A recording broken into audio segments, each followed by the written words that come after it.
तो आज मैं आपको बताऊंगा ऐसे 8 संकेत जिससे आप समझ पाएंगे कि आप ईश्वर से कितने निकट हैं और ईश्वर आपसे कितना प्रेम करते हैं। दोस्तों, ईश्वर अगर आपसे प्रेम करते हैं तो उनका सबसे पहला संकेत यह है कि आप जो भी करोगे उसमें आपको विफलता मिलेगी, आपको सक्सेस नहीं मिलेगी।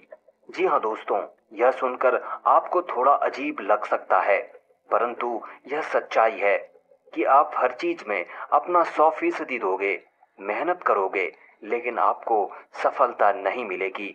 और ये बार बार होगा तब तक जब तक आपकी आंखें नहीं खुल जाती।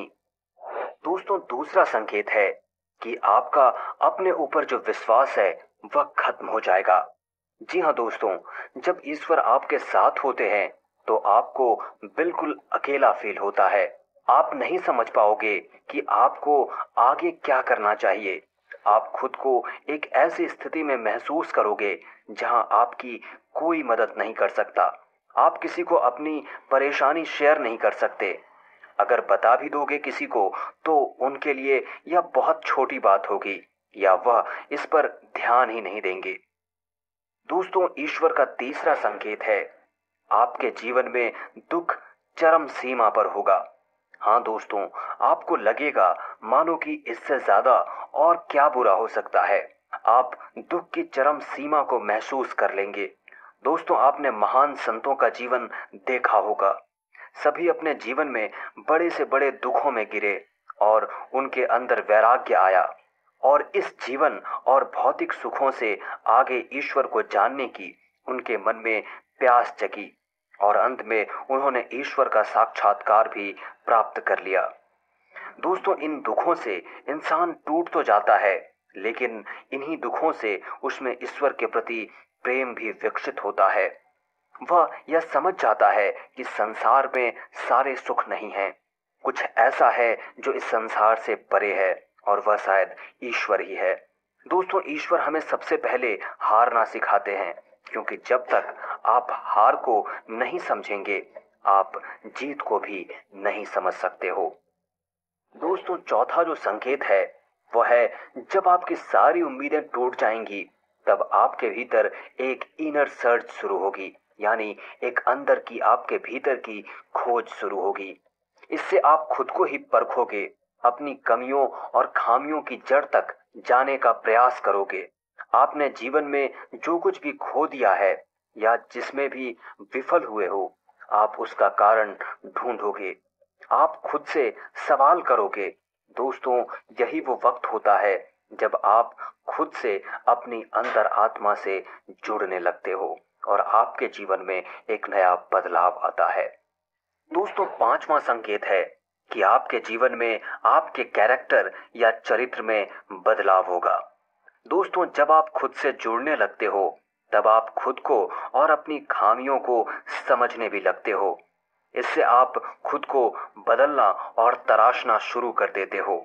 आप पहले से अधिक शांत, स्थिर, चीजों को गहराई से देखने वाला बनने लगते हो। दोस्तों, जब भी हम ईश्वर की राह में जाते हैं तो वो सबसे पहले हमारे अंदर परिवर्तन लेकर आता है ताकि हम उसकी भाषा को समझ सकें। दोस्तों, जब तक हम ईश्वर के गुणों को नहीं समझ सकेंगे तब तक हम ईश्वर और उसके प्रेम को भी नहीं समझ सकेंगे। इसलिए ईश्वर हमारे अंदर बदलाव लाते हैं, हमें उनकी भाषा को समझना सिखाते हैं, चाहे वह दुख हो या किसी भी जरिए से। छठा संकेत है आप किसी भी चीज में हार जीत का अनुभव नहीं करेंगे। दोस्तों, यह वह वक्त होगा जब आप बदल चुके हैं, आपके अंदर बदलाव आ रहा है। अब आपका नजरिया जीवन के प्रति बदलता जाएगा, जिससे बाहर घट रही घटनाओं का असर भी आपके ऊपर बहुत कम होगा। बाहर संसार में होने वाली हर घटना को आप एक नाटक के रूप में देखना शुरू कर दोगे, न कि एक वास्तविकता के रूप में। आपके अंदर साक्षी भाव आ जाएगा। आपके लिए सब कुछ संसार महज एक नाटक होगा, इससे ज्यादा और कुछ भी नहीं।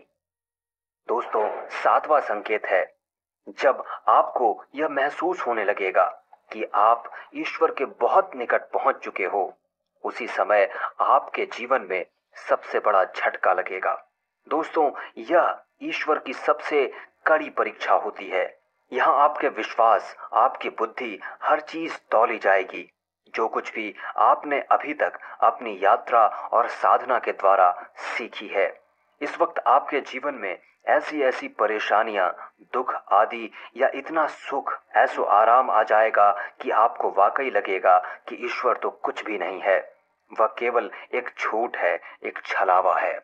यह समय सबसे अधिक धैर्य का होता है। अगर आप इस समय अपने पद से विचलित नहीं हुए तो आठवें संकेत के रूप में ईश्वर या तो खुद आपके समक्ष प्रस्तुत हो जाते हैं, फिर चाहे वह किसी भी रूप में हो। दोस्तों, यह आठवां संकेत ऐसा होता है जिसे शब्दों में व्यक्त नहीं किया जा सकता।